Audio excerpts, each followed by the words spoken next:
मला असं वाटतं की आज आपण जर बघितलं तर भारत हा एक फास्टेस्ट ग्रोइंग इकॉनॉमी आहे. जगातील सर्वात वेगानं विकसित होणारी अर्थव्यवस्था आहे.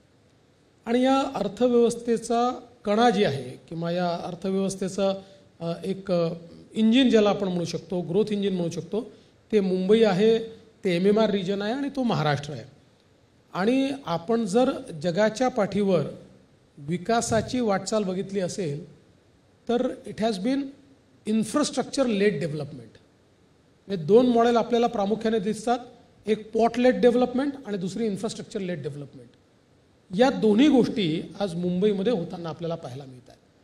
आज ज्या प्रकारचं इन्फ्रास्ट्रक्चर आपण तयार करतो, कारण मी असं नेहमी म्हणतो की 21व्या शतकामध्ये व्हॉट विल डिटर्मिन ग्रोथ, तर स्पीड ऑफ डेटा आणि स्पीड ऑफ ट्रॅव्हल या दोन गोष्टीच ग्रोथ डिटर्मिन करतील.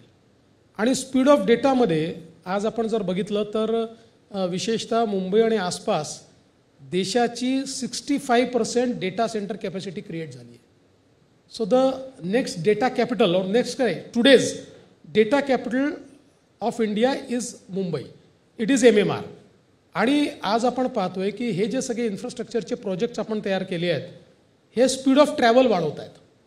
कारण अल्टिमेटली तुम्ही जर क्वालिटी ऑफ लाईफ द्यायचं असेल तर त्याच्याकरता स्पीड ऑफ ट्रॅव्हल महत्त्वाचं आहे, लोकांचा वेळ वाचणं महत्त्वाचं आहे. दुसरं असं आहे की आज आपण नेहमी जे सांगतो की पोस्ट कोविड जे काही एक चायनातनं बाहेर पडण्याचं प्रमाण आहे आणि ग्लोबल सप्लाय चेनमध्ये एक नवीन प्लेयर आता इंडिया तयार होतो आहे, अशा परिस्थितीमध्ये इन्फ्रास्ट्रक्चर हे सगळ्यात मोठं त्यात काम करणार आहे. कारण सप्लाय चेनचा भाग होण्याकरता तुमचं जे लॉजिस्टिक्स आहे त्याची कॉस्ट ही तुम्हाला कमीत कमी केली पाहिजे. आणि त्या दृष्टीने आज आपण पाहू शकतो मुंबई MMR असेल किंवा महाराष्ट्र असेल, समृद्धी महामार्गासारखं आमचे प्रोजेक्ट्स असतील किंवा हायवेजचे प्रोजेक्ट्स असतील, मुंबईमधले आमचे वेगवेगळे प्रोजेक्ट्स असतील, या सगळ्या प्रोजेक्ट्सनी क्वालिटी ऑफ लाईफ सुधारते आणि स्पीड ऑफ ट्रॅव्हल आणि ट्रॅव्हल फॉर ह्युमन बिईंग्स आणि ट्रॅव्हल फॉर गुड्स या दोन्ही गोष्टी बदलत आहेत.